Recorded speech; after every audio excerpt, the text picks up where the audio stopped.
Assalamu alaikum wa rahmatullah. ‘Yan uwana barkanmu da warhaka. Kamar yadda kuka sani dai, sunana Mr. Yunusa ɗan ƙoƙiya. A yau ma dai na zo muku da wata garraɓasa mai matuƙar muhimmanci a gare ku baki ɗaya. Dan Allah? Ƙwarai kuwa, ina ma abota kallon fassarar Indiya a cikin harshen Hausa. To a yau ma nesa ta zo kusa. Na zo muku da wani group wanda in dai kana cikinsa za ka dinga sauke Indiya da zarar an sake ta. Da gaske kake yi? Ƙwarai kuwa da gaske nake yi. In dai kana cikin wannan group na BIP Indian Hausa, to duk wata Indiya da aka fassara aka sake ta, ko a yau aka saki wannan Indiya, to kai ma a yau ne za ka yi downloading ɗinta a wayarka, domin za ka gan su a jere, sai dai ka zaɓi Indiyan da ta yi maka sai ka yi downloading nata.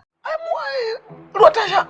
Ƙwarai kuwa nesa ta zo kusa. Don haka ga duk wanda ya san shi ma'abocin downloading na Indian Hausa ne, kuma ma'abocin kallon fassarar ko ɗan downloading ne, kai ma za ka iya shiga cikin wannan group domin ka dinga saukewa ko a ina kake. Indiya ta daina baka wahala in dai kana a cikin wannan group na BIP Indian Hausa. Ƙwarai kuwa. Don haka yanzu ga duk wanda yake son ya shiga cikin wannan group na BIP Indian Hausa, to ga namban wayan WhatsApp nan, zai iya yin magana kai tsaye domin a saka shi a cikin wannan group, shi ma ya dinga downloading na Indiya kai tsaye.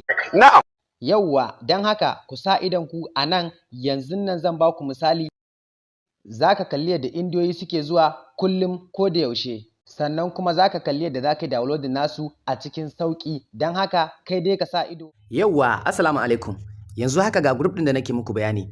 Idan ka shigo cikin wannan group ɗin, in dai Indiya ce fassarar Algaita, Sultan, Yusuf Zamani, D-Love, kai da dai sauran kamfanin da ke fassarar Indiya baki ɗaya, to da zarar an saka ka a cikin wannan group ɗin, in dai ka shiga ciki, magana ta ƙare, ba kai ba sake wahala wajen neman Indiya kowace kala ce.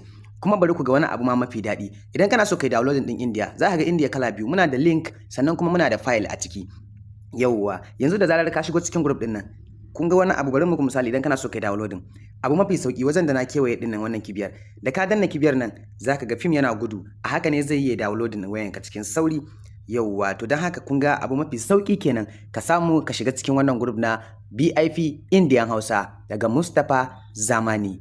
Yauwa, in dai ka shiga cikin wannan group din za ku ga Indiya kala-kala, za ka zaɓi wadda kake so kai downloading. Indiya ko yau ne ta fita, to kai ma za ka same ta a yau din a cikin wannan group. Yanzu ga wani fim nan, Gadara. Idan ina son in downloading nashi, kawai zan danna wannan kibiyan da kuke gani, da na danna za ku ga yana gudu, abinsa zai sauka shaf-shaf a wayana. Sannan kuma za ka kalla, idan kana so ka kalla ba sai ka sauke ba, idan kuma kana so ka sauke ne har ka tura ma wani, shine za ka yi downloading. Idan kuma kana so ka kalla ne kawai ba tare da ka sauke shi ba, ga link nan, kana shiga link din zai buɗe maka sai ka je ka kalla. Don haka ina kira ga duk ma'abota kallon fassarar Indiya da ku zo mu haɗu ni da ku a cikin wannan group na BIP Indian Hausa na Mustapha Zamani. Ga mai buƙatar ya shiga a ciki zai iya ɗaukar namba ga ta nan ta WhatsApp. In dai ka shigo wannan cikin group ɗin, to magana ta ƙare. Kuna ganin Indiya dai ga sunan ba a maganan su. Kamar yadda na gaya muku, Indiya kala-kala, Indiya iri-iri. Yauwa, sai dai ka danna downloading kawai ya sauka a wayarka. Kuna gani ba? Inda ina so in sauke ne, kawai da na danna zai dinga gudu, abinsa ya sauka a wayata. Don haka ina kira a gare ku masoya kallon fassarar Indiya, kama daga wannan kamfanonuwa da na gaya muku masu farin jini, Algaita, Sultan, Yusuf Zamani da kuma dai D-Love da Al Hussein da sauran dai fassarori da sauran kamfanin da ke fassara Indian Hausa. Kuna dai gani, idan ina so in sauke kawai zan danna na yi downloading abina. Indiya group na BIP yana jiran ku.